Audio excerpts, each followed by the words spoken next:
The lobby of the tower was all white marble and glass, the kind of place built to make ordinary people feel like they had walked in through the wrong door. On the morning of the client family day, it was crowded with investors and executives in tailored suits, and in the middle of all of it stood a man in a gray maintenance uniform with a canvas tool bag in one hand and a child holding each of the other. Daniel Cole was not supposed to be seen. He knew that. He came in through the service corridor most mornings before the sun, and he left the same way. But today, the sitter had canceled with an hour's notice, and there was no one else to call. And so his daughter and his son had come with him, scrubbed and combed and worn twice to be good, because a father does what he has to do and then does a little more. The maintenance crew uses the loading dock, not my lobby. The voice cut across the marble like a dropped tray. Preston Vance, Vice President of Operations, said it loud enough for the clients to hear, because that was the point.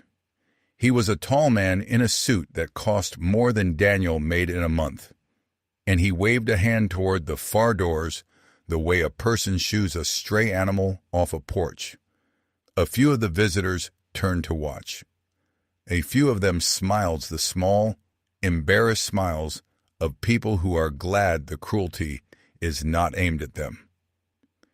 Daniel set his tool bag down on the marble without a word. He felt his daughter go still against his side, felt his son's small fingers tighten around two of his, 7 and 5 years old, and already learning the shape of the world from the way a stranger spoke to their father. He looked at Preston, and he did not argue, and he did not shrink. He simply nodded, the way a man nods when he has decided that his children will not watch him beg. Then he bent to pick the tool bag back up, so that they could go the way they had been told to go. Then the executive elevator opened. The woman who stepped out was the person the whole building had spent the entire morning trying to impress. Ava Sinclair, the chief executive, crossed the marble without hurrying, and she did not look at Preston at all. She stopped in front of the two children, and she knelt down so her eyes were level with theirs, folding herself down in a way that expensive suits are not designed for, and she shook each small hand with complete seriousness, as though they were the only two guests in the building who mattered. The little boy told her, gravely, that his name was Max, and that he was almost 6. She told him it was a very good age. Then she rose and looked at Daniel. "Your kids are lucky to have you," she said. Daniel smiled, and it was a tired smile and an honest one. "They keep asking for a mom," he said. For a moment, the whole lobby seemed to hold its breath, as though the ground under all that marble had shifted an inch to the left. Preston's smile had frozen on his face. "And here is the thing worth remembering before you go any further. Remember the man being sent to the loading dock, the one in the gray uniform with a child on each hand, because in 3 days he will be the only person in this entire building who can save it. Stay with this one until the end." 2 years earlier, none of them had ever heard his name. To understand who Daniel was, you had to see him at 4 o'clock in the morning, which was the hour almost no one saw him. That was when he came off the night shift, stiff in the shoulders, smelling faintly of machine oil and floor cleaner, and let himself quietly into a small apartment on the 3rd floor of a building that had seen better decades. He did not sleep then. Sleep came later, in the 2 hours between the school drop-off and the start of everything else. First, he put on a kettle. He mixed batter in a chipped blue bowl and poured it into a pan in the shape of long ovals with 2 little fins at the bottom because his son had decided a year ago that pancakes should look like rockets, and Daniel had never once told him no. It cost him nothing but a few extra minutes and a bent spatula, and it bought a small boy a reason to come to the table smiling. And Daniel had done the arithmetic on that trade long ago. He braided his daughter's hair badly and with great love, and she had stopped correcting him because she had come to like the particular crookedness of it. He packed 2 lunches, cutting the crusts off one sandwich and leaving them on the other, because he had memorized which child wanted what, and he had memorized 100 other small things that a second parent would have shared the carrying of. He signed a permission slip with a pen that was running dry. He found a lost shoe under the couch where it always was and always would be. He had learned to be 2 parents inside one pair of tired hands, and he had learned it the hard way, and he almost never let it show, because letting it show would have made his children feel like a weight. And they were not a weight. They were the only reason the days had a shape at all. At the school gate, his son looked up at the other children being dropped off, at the mothers with travel mugs, and the fathers in office clothes, and asked the question that landed like a small stone every single time. Why do they have moms here, and I don't? Daniel knelt down on the cold pavement, the way he would kneel 100 more times in this story, because kneeling to be level with a child was simply how he was built. "You've got a dad who does the mom parts too," he said. "The pancakes and the hair and the bedtime stories and the boo-boos. We're a good team. You and me and your sister. One of the best teams I know." His son thought about that with great concentration and decided it was acceptable and ran off to line up. His daughter squeezed his hand once before she followed, an old and wordless code between them that meant she had heard the whole thing and that she was watching out for her brother. Daniel stayed kneeling on the pavement a moment longer than he needed to, until the ache in his chest settled back down to the size he could carry. At night, back at the tower, he was a different kind of useful. When a freight door jammed on its track, he had it moving again before the other technician on shift had finished reading the error code off the panel. When a sensor on the 3rd floor kept throwing false alarms 2 or 3 times a night, he stood under it for a while in the dark, listening to the small tick of it, then made one adjustment no one had asked him to make, and the alarms stopped for good. The younger man on shift shrugged and said the thing had probably fixed itself. Daniel did not correct him. He had spent a long time learning how to disappear, and he had gotten good at it, and there was a kind of peace in being good at it. He never told anyone that he understood the machines in that building better than the people who were paid a great deal to run them. He put his skill where it did the most quiet good, and then he went home to 2 children, and that was the whole of the life he had chosen. A rocket pancake would go cold on a plate while he read a bedtime story down the phone from the break room during his break, doing the voices, and he counted even that a fair trade because his daughter would not go to sleep without the voices, and he would not have dreamed of letting her. There was an older woman 2 doors down, a retired nurse named Miss Ivy, who sat with the children on the nights he could not get the shift covered, and who told him once, over a cup of tea he was too tired to finish, that she had raised 4 of her own and had never seen a father work as quietly hard as he did.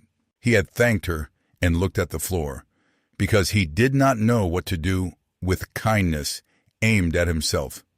He was fluent in giving it and clumsy at receiving it, and that, more than anything, was the true measure of the 2 years he had spent since the hospital. He had poured everything he had into 2 small people and kept almost nothing back for himself. And he had told himself most days that this was simply what it meant to be a father, and that a man did not get to be tired about it out loud. He had not always been invisible. There had been a time, a decade before, when Daniel Cole was the man everyone in a certain rented warehouse turned to the moment something would not work. He had been young then, and the company had been young too. A handful of engineers and one big idea and not nearly enough money.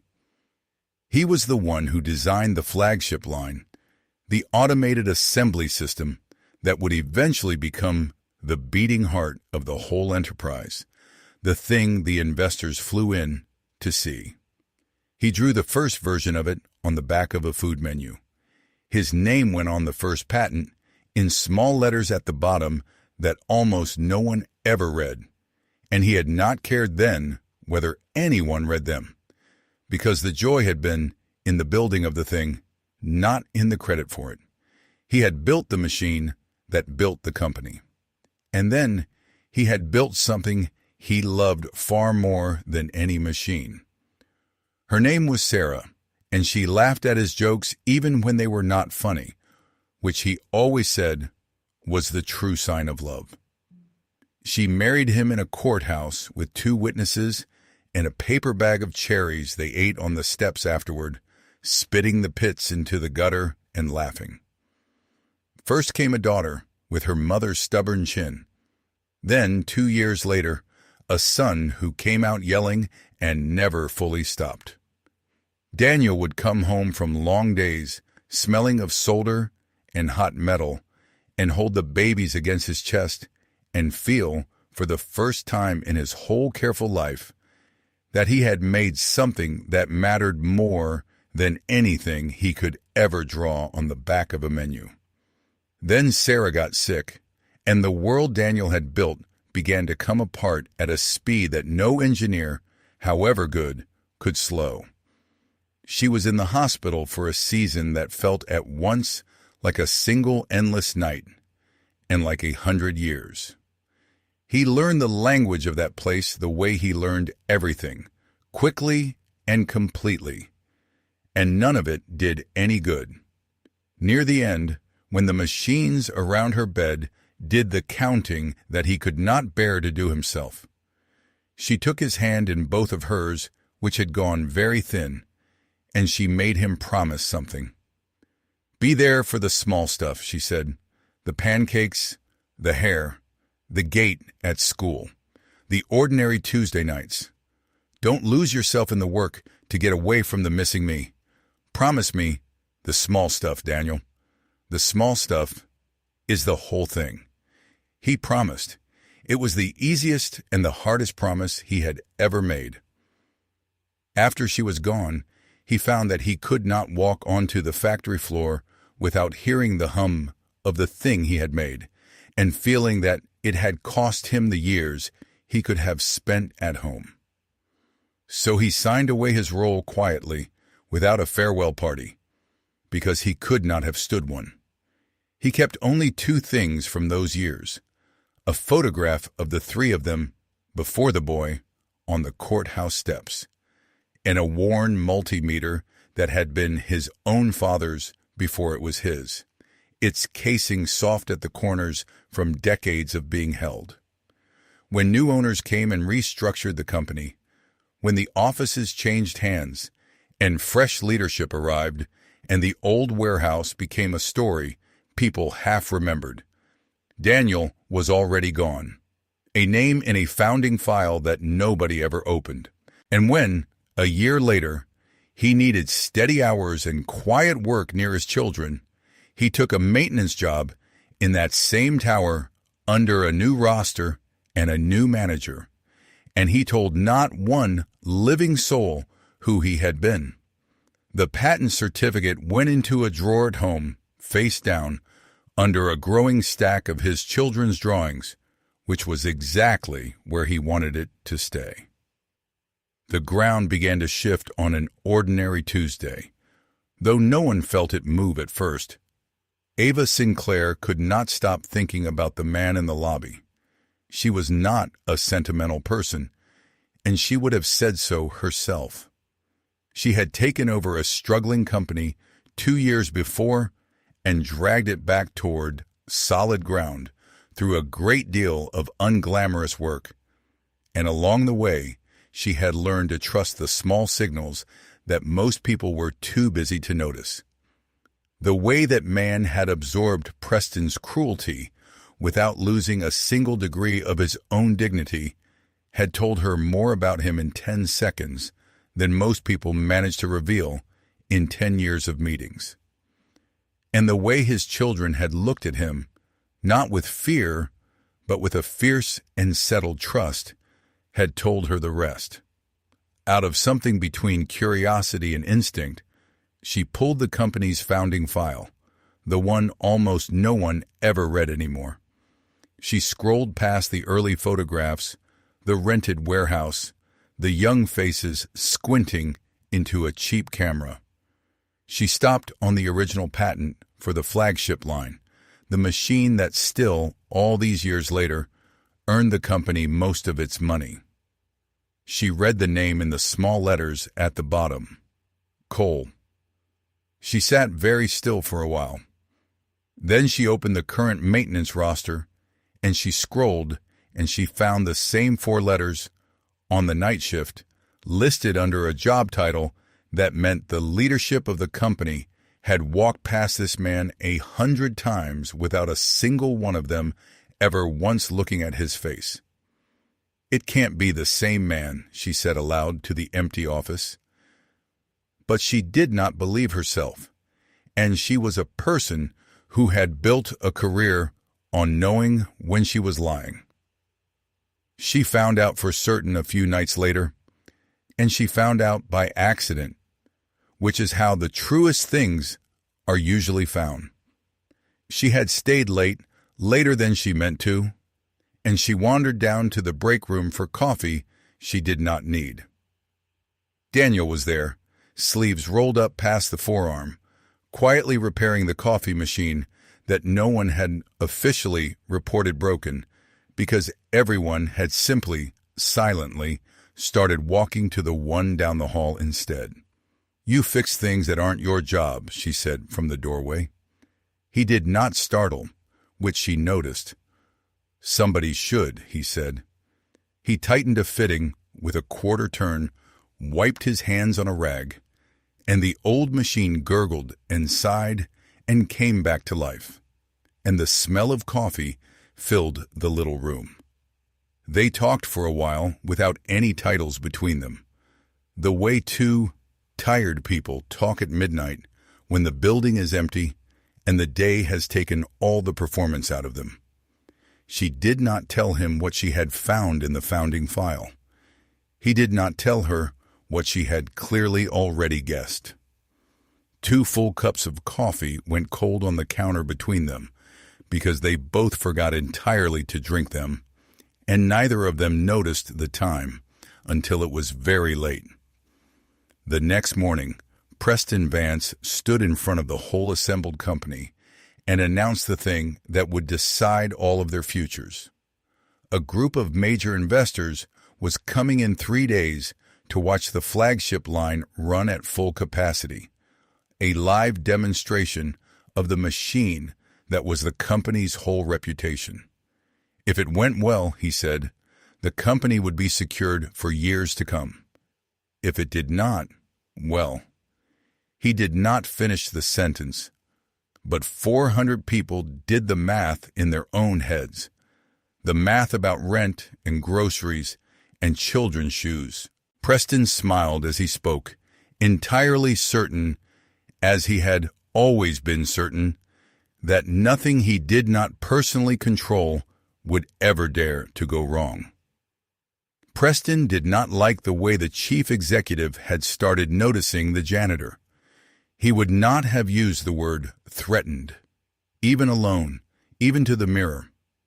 But that was the shape of the feeling, and small men are ruled by feelings they refuse to name. So he did what such men do when they sense the ground under their status begin to soften. He tried to make himself larger by making someone else smaller, because he had never learned any other way to feel tall. He reassigned Daniel to the worst shifts, the back-to-back turns, the jobs that left a man's lower back aching for 2 days.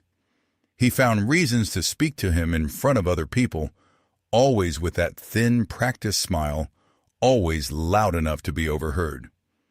"Stay useful and stay invisible," he said one night out on the loading dock, watching Daniel load a heavy cart in the cold. That's the whole job, isn't it? Some people just never learn their place, and it's a kindness, really, to remind them. Daniel said nothing. He had a private rule about not letting a man like Preston reach the part of him that his children depended on, and he kept that rule the way he kept all his promises, completely. But the cost of holding steady under that kind of daily weight was real, and it did not stay at work. It followed him up the stairs and in through the door of the small apartment. One evening, his daughter overheard part of a phone call, a low and careful conversation about hours and rent that Daniel had thought he was keeping quiet enough. She appeared in the kitchen doorway in her pajamas, holding the stuffed rabbit she pretended she had outgrown.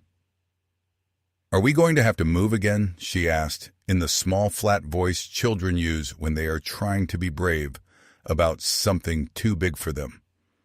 "No," he said, and he crossed the kitchen and crouched down in front of her and took both her hands, and he meant it with everything he had. "We are staying right here. This is our home. You have my word on it, and you know what my word is worth." She nodded, because she did know, and she let him carry her back to bed. After she was asleep, he sat alone at the kitchen table under the one good lamp, with a pencil and an envelope and the real math, and the numbers were tighter than he wanted them to be, tight in the way that leaves no room for a single thing to go wrong. And sitting there, he understood exactly why he could not simply tell a man like Preston what he thought of him and walk out into the night with his dignity held high. There were 2 people asleep in the next room who needed the walls to stay standing, and a man who has promised the walls does not get to also have the last word. There was one more thing that week, and it would turn out to matter more than any of them could have known. Down on the factory floor, on a routine pass late at night, Daniel heard it before he ever saw it. A vibration in the main actuator of the flagship line. Faint. Wrong. The particular sound of a part that had begun, deep inside itself, to fail, in a way that would not show up on any gauge or any readout for days yet. He knew that sound the way a parent knows the specific small cough that means a fever is coming by morning. He crouched beside the housing, listened for a long time to be sure, and then he wrote it up carefully and precisely, exactly as the rules required, and sent the warning to Preston's office, because Preston's office was the link in the chain he was required to use. Preston read it. He decided that the janitor did not get to tell the vice president of operations how to run his machines, and he deleted it and thought no more about it and went home. The line seized on the morning of the demonstration at 11 minutes past 8, exactly as Daniel had said in writing that it would. The alarm started low and then climbed.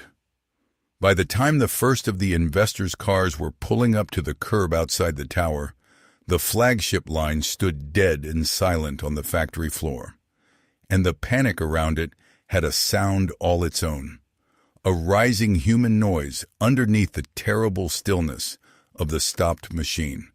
Raymond Okafor, the chief engineer, and his entire team stood around the main housing with their tablets and their manuals and their growing, sweating fear. And not one of them could find the fault. They pulled panels. They ran diagnostics that came back clean and told them nothing. They had 90 minutes. Then they had 80.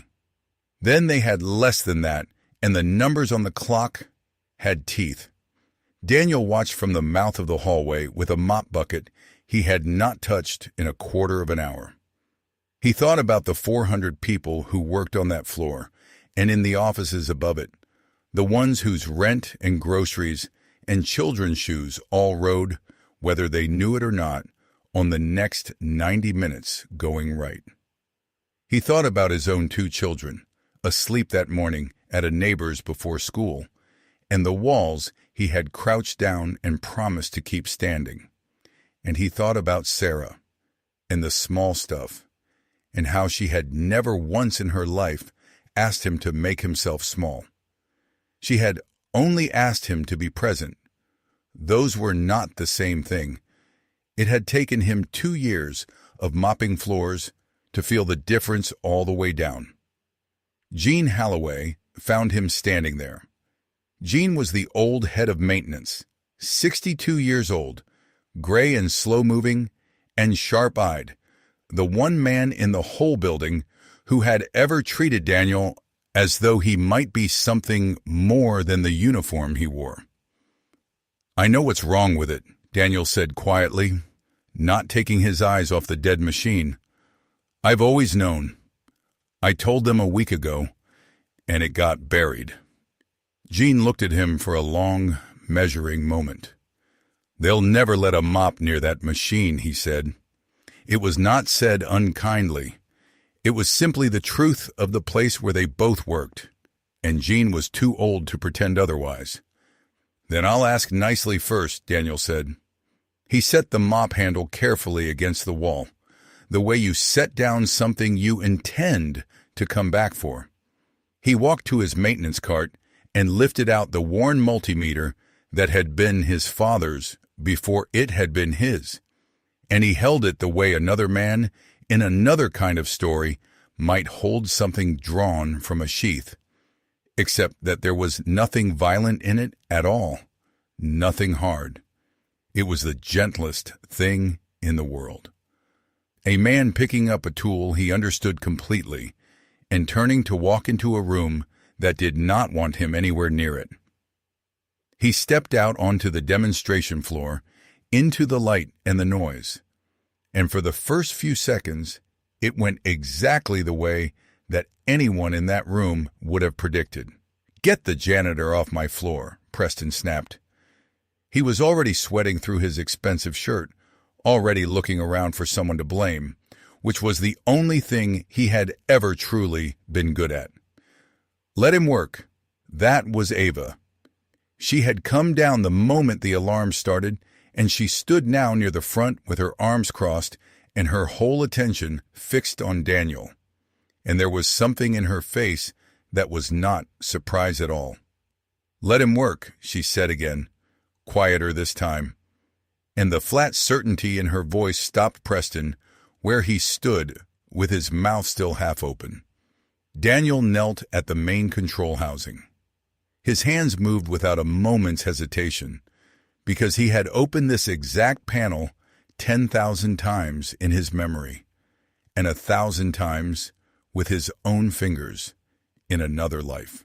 He removed the cover, and the internal schematic underneath matched the map in his head perfectly, every line and junction of it, because he had drawn that map himself in a rented warehouse when he was young, and the company was small, and Sarah was still alive to sit across a folding table and listen to him talk about it with his mouth full of takeout.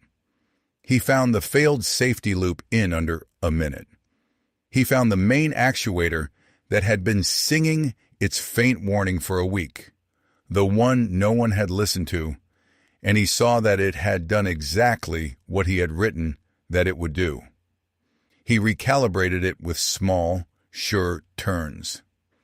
He rerouted the current around a dead relay, working fast now, and he spoke the machine's own design language aloud under his breath, half to himself and half to the thing on the table, the way a man speaks to something that he built with his own hands and then had to leave behind.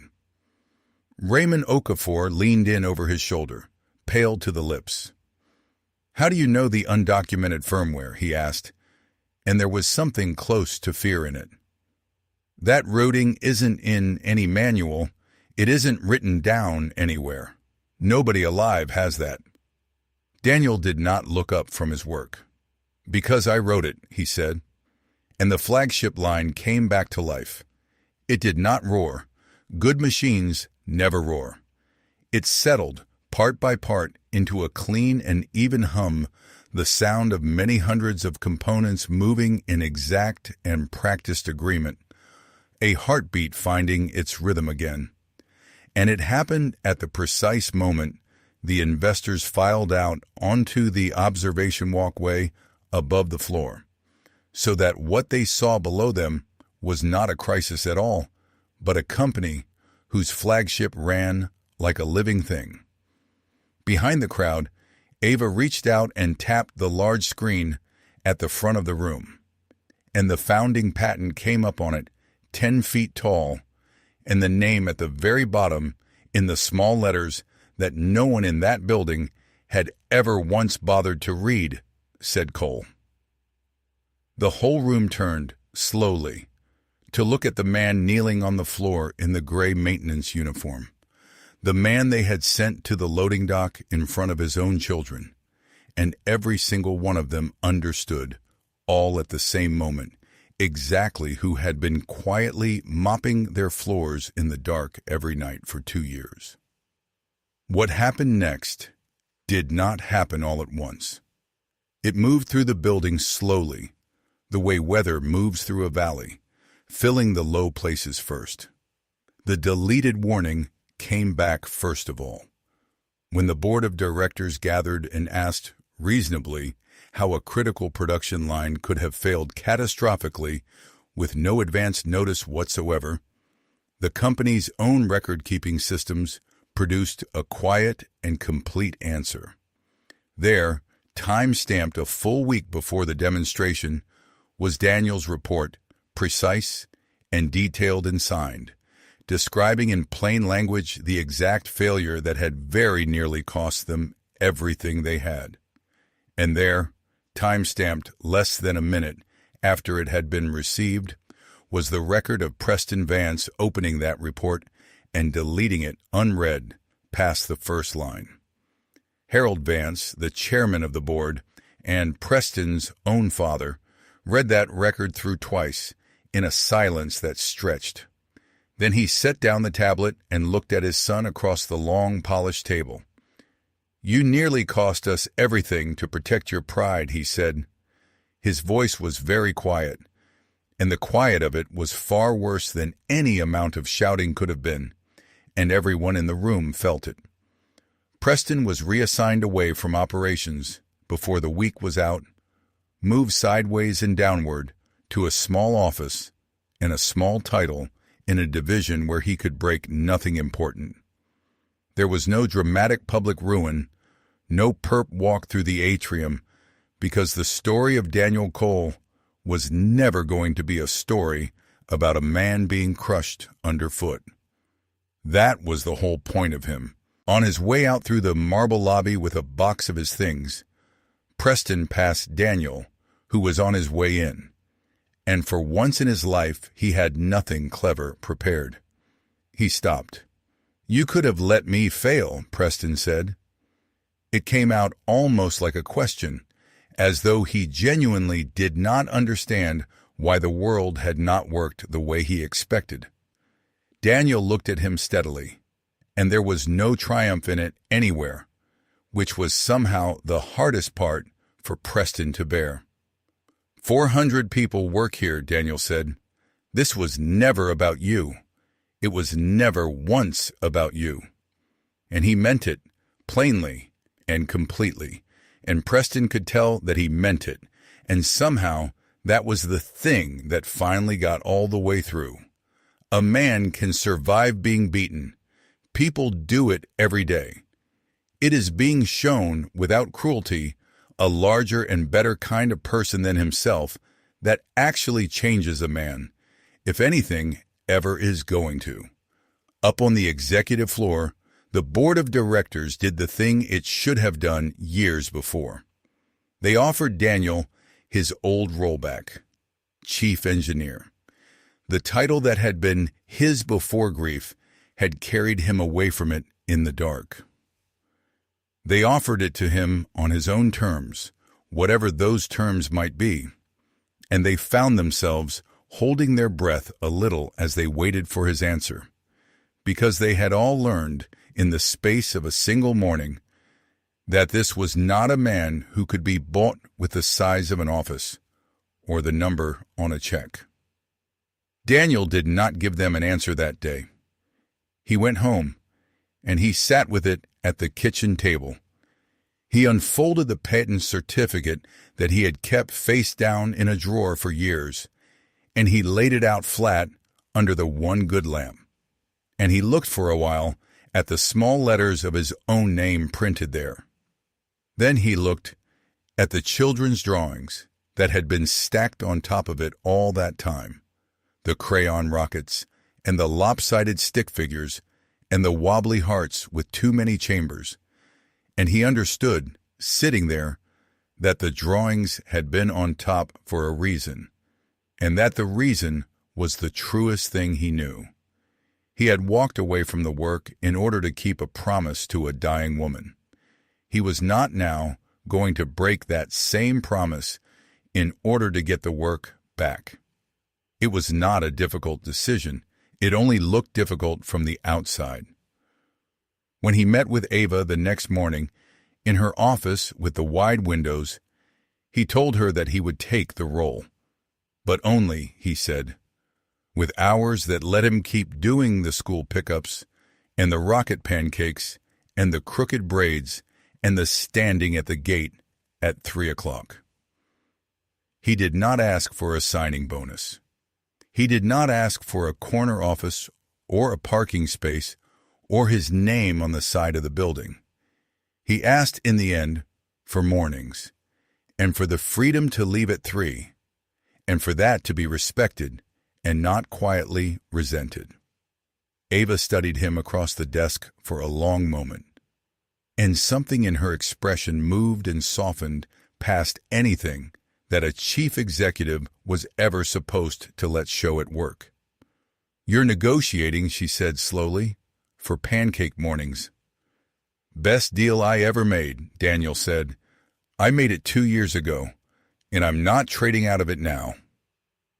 That same afternoon, he was standing at the school gate at the usual time, the brand new lanyard folded away deep in his pocket where not one other parent could see it, and both of his children came running toward him across the yard the way they always did, as though he were the single most important arrival in the entire world. To them, he was. He had just been handed back the whole of the life he had once had to give up, and he had calmly refused every part of it that would have cost him this: the running and the 2 backpacks and the 1 steady hand, right on time. The warmth between Daniel and Ava did not arrive in a single grand and cinematic moment. It arrived the way the best and most durable things almost always do: one small kindness laid down after another, until one ordinary day it was simply, quietly there, and neither of them could have said exactly when it had begun. She started coming around on the weekends, not as the head of a company, but as herself, in old jeans, with her hair down. She learned how to make a rocket pancake and made a genuinely and memorably terrible one, misshapen and half raw, and Daniel's son declared it solemnly to be the best pancake he had ever eaten in his life, out of pure loyalty to the effort behind it. And Ava had to turn to the window for a second. She let his daughter beat her at a card game 3 times running, and she pretended not to notice that she was being generously allowed to lose at tag in the small park down the street. She was careful, always, and she was patient, and she never once tried to be anyone or anything that she was not, which the children noticed because children always notice. One evening, the two of them sat out on the concrete porch step while the children slept upstairs, and they talked haltingly about the particular and specific fear of letting yourself want good things again after you have already lost one that mattered. Neither of us was looking for this, Ava said, watching the streetlights come on one by one down the block. Maybe that's exactly why it fits, Daniel answered. It was not a promise, and it was not a proposal, and neither of them tried to make it into more than it was. It was just two people who had each been carrying something heavy for a long time, setting it down for a moment at the same time, in the same quiet place, and finding that the setting down was easier with someone beside you. A few mornings after that, in the small kitchen that still smelled of batter and coffee, Daniel's daughter looked up at Ava with the particular shy courage that only children seem to have, the kind that asks the enormous questions plainly, and she asked whether Ava would come to the school thing, the parent event, the one with the folding chairs and the paper cups of weak juice and the artwork taped crookedly to the walls. Ava looked across the kitchen at Daniel, and Daniel looked back at her, and there was a whole long conversation held in that one look that neither of them said a word of out loud. "I would love to," Ava said, and her voice was not quite steady. "I would love to come." There were 3 rocket pancakes on a plate that morning that had been set, without anyone announcing or deciding it, for 4. And after a moment, quietly and without any ceremony at all, a 4th chair was pulled up to the small table. Months later, on a bright Saturday, Daniel Cole walked into the white marble lobby of the tower through the front doors, with a child holding each of his hands, and not one person in the building told him to use the loading dock. His name was on the wall now, over near the elevators, in the place where a company lists the people it was built by, in letters large enough that anyone crossing the lobby could stop and read them if they cared to. He walked past it without slowing down and without turning his head, because he had discovered long ago that he cared a great deal more about the 2 names written in crayon on the door of the refrigerator at home than about any name carved into any wall anywhere. Ava was waiting for the 3 of them inside near the elevators, and she was smiling in the unguarded way she only ever smiled at them. And the 4 of them stepped into the elevator together, talking over one another about pancakes and about a loose tooth and about whose turn it was to press the button.